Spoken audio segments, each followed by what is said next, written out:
कल्पना रेवनशेट्टी, LIC अभिकर्ता। आज मैं एक वीडियो बनाने वाली हूँ। तो क्या है कि एक सब्सक्राइबर ने मुझे पूछा था कि आपके LIC में फिक्स डिपॉजिट होता है यानी FD, जैसे बैंकों में आप लोग करते हैं, तो उस तरह की FD LIC में है क्या, ऐसा कहा था। तो मैंने कहा पापा LIC में FD है, रेगुलर इन्वेस्टमेंट है और इंश्योरेंस है, सब बेनिफिट्स LIC में मिलते हैं। ऐसा कुछ नहीं है कि LIC में बेनिफिट नहीं है, ऐसा नहीं है। LIC में सब तरह के बेनिफिट्स मिलते हैं, सब तरह की डिपॉजिट भी हो सकते हैं। इतना है कि लेन देन रोज का नहीं होता उसमें कि पैसे डालो, का आज पैसे डालो कल निकालो, जैसे बैंक में होता है वैसा नहीं रहता है। लेन देन का कारोबार नहीं होता है। तो बाकी FD रहती है, रेगुलर इंश्योरेंस रहता है, टर्म इंश्योरेंस रहता है, ऐसा सब। इसमें आरोग्य प्लान बोले तो हेल्थ इंश्योरेंस है, सब तरह के इंश्योरेंस है LIC में। एक्सीडेंटली जो अगर कुछ हो गया तो उसके लिए टर्म इंश्योरेंस है। और शेयर मार्केट का भी रहता है इसमें इंश्योरेंस, उसको प्लस बोलते हैं, एंडाउमेंट प्लस, वो ऐसे शेयर मार्केट के भी इंश्योरेंस है। तो अभी मैं आज LIC में FD हो सकती है क्या, इसके बारे में कहीं बोलने वाली हूँ। कैसा कैसा करते हैं, क्या करते हैं, तो उसके लिए आप मेरा वीडियो लास्ट तक देखिए। अगर मेरे चैनल पे अगर कोई नए हैं तो सब्सक्राइब कर दीजिए, लाइक करिए, बेल आइकन पर क्लिक कर दीजिए, ताकि मेरे नए नए वीडियो जब आएंगे तो आपको उसकी नोटिफिकेशन मिलती रहेगी।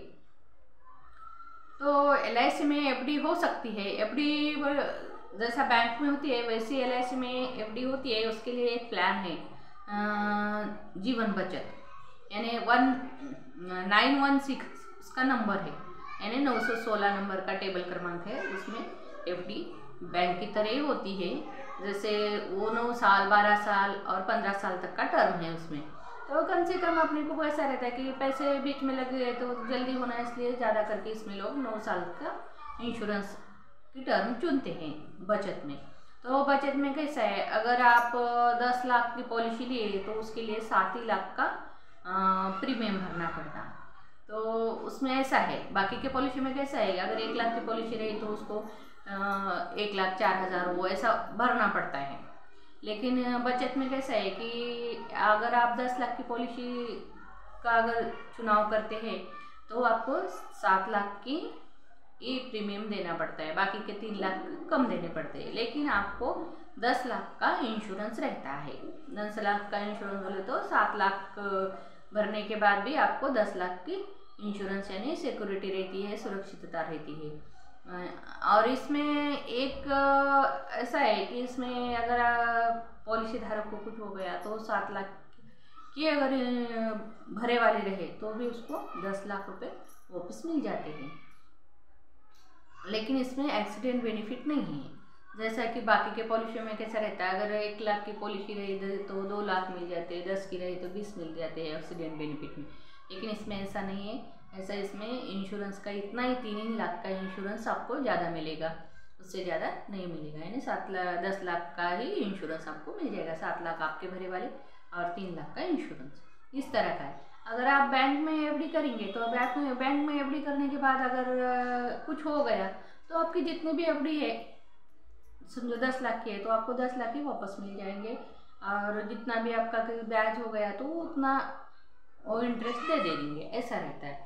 लेकिन LIC में ऐसा नहीं है। आपके 10 लाख का इंश्योरेंस रहा तो 7 ही लाख प्रीमियम भरना पड़ता है बचत में, और 3 लाख का इंश्योरेंस रहता है तो आपको 7 लाख की जगह 3 लाख के एक्स्ट्रा देके और आपका जितना भी ब्याज ऊपर होता है, जो भी ब्याज होता है यानी ब्याज यानी इंटरेस्ट, वो आपको मिल जाएगा। तो LIC में कभी भी FD करना अच्छा रहेगा। बैंक में जो सुविधा है उससे ज़्यादा ही सुविधा इसमें मिलती है। और एक ही बार इन्वेस्ट करने के बाद में 3-3 साल को आपको बोनस मिल जाता है। बोनस यानी आपका इंटरेस्ट ही, तो वो कितना मिलता है, 10 लाख वो 15% यानी 15% मिलता है। आपका जितना इंश्योरेंस आएगा उसके 15% मिलता है। समझो आपका 10 लाख का इंश्योरेंस है और तो उसके लिए 1.5 लाख रुपए हर 3 साल को मिलते जाएंगे। तीसरे साल, छठे साल और 9 साल के बाद तो आपकी मैच्योरिटी रहेगी, आपको आपके पैसे वापस मिल जाएंगे। यानी कि 7 लाख और ये 1.5 लाख, 8.5 लाख रुपए से थोड़ा ज़्यादा ही मिल जाएंगे। तो इस तरह की ये एफडी है बचत की, तो ये अच्छी है, बैंक के जैसी है। और दूसरे एक दो है सिंगल प्रीमियम बोलते हैं हम उसको, एफडी भी बोलते हैं।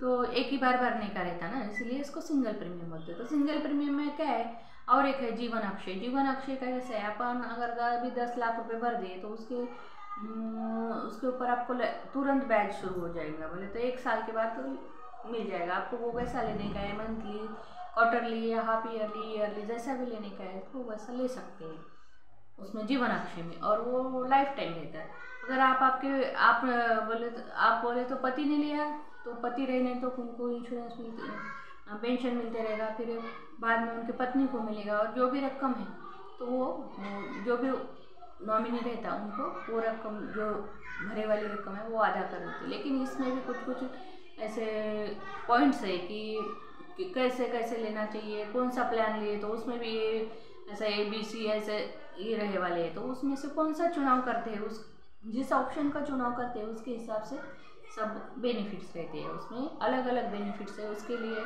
ऑफिस में बात करनी चाहिए, एजेंट से तो बात करनी ही चाहिए। एजेंट से बात करने के बाद भी ऑफिस में आके मैनेजर से भी बात कर सकते हैं आप, वहाँ बिजनेस मैनेजर रहते हैं उनसे भी बात कर सकते हैं। यानी कि बहुत बड़ी अमाउंट रहती है, किसी की 10 लाख, 20 लाख, 25 लाख, ऐसा बोले तो 50 लाख तक के भी ऊपर तक रहती है ये जीवन अक्षय में निवेश करने वाले लोग। रिटायरमेंट के बाद ही इसमें निवेश करते हैं, इसलिए ज़्यादा उनके पास जो पैसा आता है तो वो उसमें निवेश करके उसका बेनिफिट लेना चाहते हैं। तो आप इतनी बड़ी रकम भरने वाले हैं तो ऑफिस में आके भी आप इनकी जानकारी ले सकते हैं। और सब अभी कैसा है कि सब एक दो अभी अगर कोई अभी करता है तो बात करते समय एक आधा पॉइंट अगर रह गया तो वो पॉइंट आपको ऑफिस में जाने के बाद मैनेजर सर से, बिजनेस मैनेजर सर से बात करते वक्त वो भी आपको याद में आ जाएगा, एक आधी ज़्यादा जानकारी मिल जाएगी। और साथ में अभिकर्ता भी रहते हैं, उनके सामने भी बात करें तो चलता है। ऐसा कुछ नहीं है कि अकेले को जाना पड़ेगा, ऐसा नहीं है। अभिकर्ता भी आपके साथ आएंगे, आपको मैनेजर सर से बात करके देंगे, और बिजनेस मैनेजर के सर के साथ भी बात हो जाएगी। और इस तरह से आप पूरी जानकारी लेके ही LIC में इन्वेस्ट कर सकते हैं। आपको जैसा चाहिए वैसा कर सकते हैं। FD का पैसे रिटर्न चाहिए तो बचत है, पेंशन चाहिए तो अक्षय है, जीवन शांति है। अक्षय का कैसा है कि अभी आपको उससे समझो 7% ब्याज दर के हिसाब से अगर रहेगा तो वो जिंदगी भर वही रहेगा। और जीवन शांति में कैसा है, जीवन शांति में अगर आप अभी निवेश करते हैं, समझो 10 लाख रुपए निवेश करते हैं, तो अभी अगर तुरंत ही आपको अगर उसका बेनिफिट लेने का रहा तो 6% से मिल जाएगा। फिर 1 साल 2 साल से अगर करेंगे तो 7%, 8% ऐसा रहेगा। फिर ज़्यादा लेंगे 5 साल, 6 साल, 10 साल तक भी रखेंगे तो भी आपको 10% या 12% ऐसा मिल जाएगा आपके हिसाब से। तो उसके लिए आपको अगर FD ही करनी है तो आप आपके अभिकर्ता से मिलिए, नज़दीक का जो ऑफिस है वहाँ जाके ऑफिस में के sales manager, new business manager और जो ऑफिस के मेन ब्रांच के मैनेजर है उनसे भी मिलिए।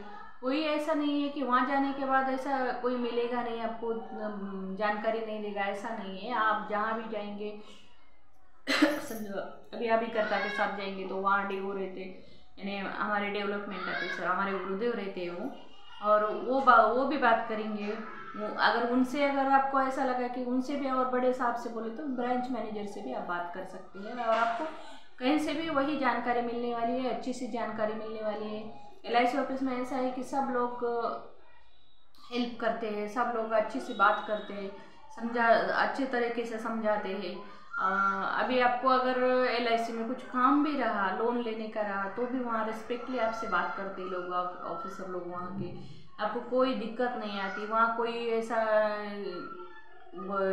ऊंची आवाज़ में बात करने वाले भी लोग नहीं रहते, ये टालने वाले भी लोग नहीं रहते, सब अच्छे लोग हैं। आपको अच्छी सी जानकारी मिलेगी, आपको अच्छी से हेल्प हो जाएंगे। आपको अगर कोई दिक्कत भी आई तो आप आपके अभिकर्ता से मिलिए। अभिकर्ता के साथ जाने के बाद अभिकर्ता को थोड़ी सी ज़्यादा जानकारी रहती है, उनको पता रहता है कि कौन कौन से डॉक्यूमेंट लगने वाले हैं, क्या लगने वाला है। वो आपको पहले से ही बता देंगे। पहले से बता देने की वजह से आपको वहाँ दिक्कत नहीं आएगी। तो इसलिए अभिकर्ता के साथ जाना चाहिए, अभिकर्ता से बात करना चाहिए, अभिकर्ता से ही पॉलिसी ले लेनी चाहिए। ऑनलाइन पॉलिसी ले लेंगे तो आप पर अगर कोई दिक्कत आएगी तो आपको थोड़ा सा दिक्कत हो जाएगा ऑफिस में जाने के बाद। लेकिन ऑफिस में जाने के बाद दिक्कत नहीं होगी, लेकिन अगर आप अभिकर्ता से ले लेंगे तो आपको दिक्कत आई तो आप घर में बैठकर भी अभिकर्ता से कहेंगे कि सर जी हमें ये दिक्कत आने वाली है, तो क्या करने का है। तो वो आपको घर में ही रहते वक्त सब बता देंगे कि क्या क्या वो करने का है, कौन से डॉक्यूमेंट लगने वाले हैं, क्या लगने वाले हैं, वो सब आप घर से ही लेके जाएंगे। तो वहाँ कोई दिक्कत नहीं आएगी, दोबारा जाने की ज़रूरत नहीं पड़ेगी ऑफिस में तो वो जाने के बाद अगर आपके पास कोई डॉक्यूमेंट्स कम है तो वो कहेंगे कि आप ये डॉक्यूमेंट्स ले आइए। तो उससे अभी फिर घर जाइए फिर लाइए, इसमें टाइम जाने के बजाय अभिकर्ता के पास अगर गए तुम अभिकर्ता हर वक्त आपको मदद करने के लिए तैयार रहेंगे। तो अभिकर्ता से पॉलिसी ले लीजिए कभी भी। ऐसा नहीं है कि कौन सा ही अभिकर्ता ले लीजिए, आपके गली में के, आपके आसपास के, आपके रिलेशन में, आजू बाजू जहाँ भी आपको अच्छा रहेगा कि बाबा आपको टाइम पे मिल जाने वाले जो अभिकर्ता है कि आपके घर के पास है तो उनके पास से ले लीजिए पॉलिसी। अगर रिलेशन में है तो उनसे ले लीजिए, लेकिन आपके जान पहचान वाले रहना चाहिए, ऐसा मेरा कहना है। जान पहचान वाले के पास पैसे की इन्वेस्टमेंट भी अच्छी रहती है। कैसा रहता है कि अगर नज़दीक वाले एजेंट रहे तो वो जिस समय बोले उस समय में आपको आके मदद कर सकते हैं। ऑफिस के पास नज़दीक रहने वाले एजेंट, ऐसा थोड़ा बहुत जैसा आपको अच्छा लगे, जैसे आपको सुरक्षित लगे उस तरह से कर लीजिए। लेकिन पॉलिसी ऑनलाइन लेने से थोड़ी दिक्कत आ जाती है। ऑनलाइन पॉलिसी लेने के बजाय एजेंट से ही पॉलिसी ले लेनी चाहिए। एजेंट्स हर वक्त आपको मदद करते रहते हैं। अगर वो कहीं थोड़े दूर भी गए, गांव भी गए, कहीं पे भी गए तो भी वहाँ से वो आपको पूरी जानकारी देते रहेंगे, आपको कोई दिक्कत नहीं आएगी। तो इसलिए मैं बार बार कह रही हूँ कि आप ऑफिस में जाकर एजेंट से मिलकर भी ले सकते हैं। तो इस तरह से आपको एफडी के बारे में मैंने बता दिया। एफडी में अभी कैसा है कि एलआईसी में जब एफडी करते हैं तो आपको इंश्योरेंस रहता है, आपकी जो अमाउंट रहती है वो सुरक्षित हो जाती है, सुरक्षित रहती है। लेकिन बैंक में कैसा है, मेरे को जितनी जानकारी है उतनी मैं दे रही हूँ बैंक के बारे में भी। मैं बैंक में कैसा है कि अगर आपकी 20 लाख की भी एफडी रही तो भी आपको 5 लाख का ही उसका रिस्क कवर रहता है। अगर बैंक को कुछ हो गया, समझो बैंक में कोई दुर्घटना हुई, कुछ हो गया, तो वो आपको 5 लाख का ही आपको रिटर्न करेंगे। बाकी के जो पैसे रहेंगे आपके जितने भी है 5 लाख के ऊपर उतने का कोई रिस्क नहीं रहता है। इसलिए ज़्यादा से ज़्यादा आप एलआईसी में एफडी करना अच्छा रहेगा। और बैंक में इंश्योरेंस भी नहीं रहता, आपके जितने पैसे होंगे उतने पैसे आपको रिटर्न मिल जाते हैं कुछ हुआ तो। और उसकी वजह से क्या है, जितना है उतना तो मिलेगा ही। लेकिन एलआईसी में अगर इन्वेस्ट करेंगे, एफडी करेंगे या अगर एलआईसी की इंश्योरेंस पॉलिसी ले लेंगे तो इसमें रिस्क और रहता है, सब बेनिफिट्स रहते हैं। एलआईसी का चुनाव भी अच्छा है, ऐसा मैं कहती हूँ। मैं तो कहती हूँ क्योंकि मैं एलआईसी अभी करता हूँ, मुझे मालूम है। मैं एलआईसी में हर दिन देखते रहती हूँ कि किसको कितना प्रॉब्लम आता है, क्या क्या होता है। एक फैमिली पर अगर कोई दुर्घटना हुई तो कितनी मजबूरी होती है। लोग आते हैं ऑफिस में, हम देखते हैं एक आधा 40 साल 50 साल का अगर व्यक्ति है, उसकी बीवी आती है एलआईसी में वो क्लेम लेने को, तो वो कितनी परेशान रहती है, हम देखते हैं। उनके बच्चे रहते हैं, बच्चे का एजुकेशन रहने वाला रहता है, सब जो भी ऐसा काम रह गए वाले आधे अधूरे वो एलआईसी से पूरे हो जाएंगे। ऐसा कोई नहीं है कि फिक्स रहने वाला है बाबा अभी अब 40 साल का है तो अभी और 50 साल जीने वाला है, 20 साल जीने वाला है, 25 साल जीने वाला है, ऐसा कुछ गारंटी नहीं रहेगा। तो इसलिए अगर आप अपनी गारंटी नहीं है लेकिन अपने बीवी बच्चों के लिए, अपने फैमिली के लिए गारंटी करने के लिए, गारंटेड इनकम रखने के लिए एलआईसी का चुनाव ज़रूरी है। एलआईसी में इन्वेस्ट करना ज़रूरी है। एलआईसी ही जो है वो बुरे वक्त में काम आती है। समझो आपको कुछ काम आ गया, कुछ पैसे की ज़रूरत आ गई तो एलआईसी का आपका जो अगर पॉलिसी रही तो आप उसमें से लोन लेके वो काम कर सकते हैं। किसी को मांगने से अच्छा है कि LIC से अपनी पॉलिसी रही तो LIC में से लोन ले सकते हैं। तो ऐसा है, LIC हर वक्त काम आने वाली है। कोई रिश्तेदार काम नहीं आता, दोस्त काम नहीं आता, आते हैं लेकिन इतना पूरा विश्वास के साथ नहीं कर सकते ना। अपने मुसीबत के टाइम में कोई रिलेटिव काम आ जाएगा, कोई दोस्त आ जाएगा काम, ऐसा फिक्स नहीं कह सकते। करते हैं, मदद नहीं करते ऐसा नहीं है, रिलेटिव भी मदद करते हैं, दोस्त करते हैं, ऐसे अपने आजू बाजू वाले मदद करते हैं। हर लोग एक दूसरे को मदद करने के लिए तैयार ही रहते हैं, लेकिन कभी कभी उनकी भी मजबूरी रहती है। उनको भी अगर परेशानी रही तो अपने को क्या मदद करने वाले हैं, ऐसे भी कभी कभी होता है। तो इसीलिए आप खुद आत्मनिर्भर रहने के बाद आपको इतनी तकलीफ नहीं होती, अपने बीवी बच्चों को तकलीफ नहीं होती। तो आप अपना तो ख्याल रखिए, अपने बीवी बच्चों का भी ख्याल रखिए, उनको भी सुरक्षित करिए, खुद भी सुरक्षित रहिए। ऐसा नहीं है कि LIC में अगर कुछ हुआ तो ही पैसे मिलते हैं, ऐसा नहीं है। LIC में कुछ नहीं हुआ तो भी पैसा मिलता है। जब लोन ले सकते हैं। अगर ज़्यादा ही प्रॉब्लम आ गया तो सब पॉलिसी सरेंडर कर सकते हैं। जब पॉलिसी सरेंडर तो नहीं करना चाहिए, लेकिन अगर ज़्यादा ही मुसीबत आई है, समझो अभी मेडिकल लगने वाला है, वो सामने वाला जो पॉलिसी धारक है वो बीमार है, तो वही कमाने वाला है, तो पैसे कहाँ से आएंगे बाद में? फिर इसका भी ब्याज भरो लोन लेने के बाद। ऐसा अगर लग गया तो 2-3 पॉलिसी रहे तो उसमें से एक पॉलिसी सरेंडर भी कर सकते हैं और अपना काम भी कर ले सकते हैं। तो इस तरह से LIC मदद करती रहती है। LIC का कैसा, LIC में जब चाहे पैसा मिल जाता है। आप अपना खुद का ही पैसा रहता है इन्वेस्ट करे वाला, तो वो अपन कभी भी निकाल सकते हैं। थोड़ा सा कम ज़्यादा इधर उधर होते रहेंगे, लेकिन अपने टाइम पे अपना पैसा कभी भी काम आ जाएगा। पैसे का कैसा है, पैसा क्या बोलता है, आज तुम मुझे बचाओ मैं कल तुम्हें बचाऊंगा, तो ऐसा पैसे का कहना है। तो आज पैसे बचाओ, बचा के LIC में इन्वेस्ट करो, और आज बचाओ वो कल तुम्हें बचाएगा, ज़रूर बचाएगा।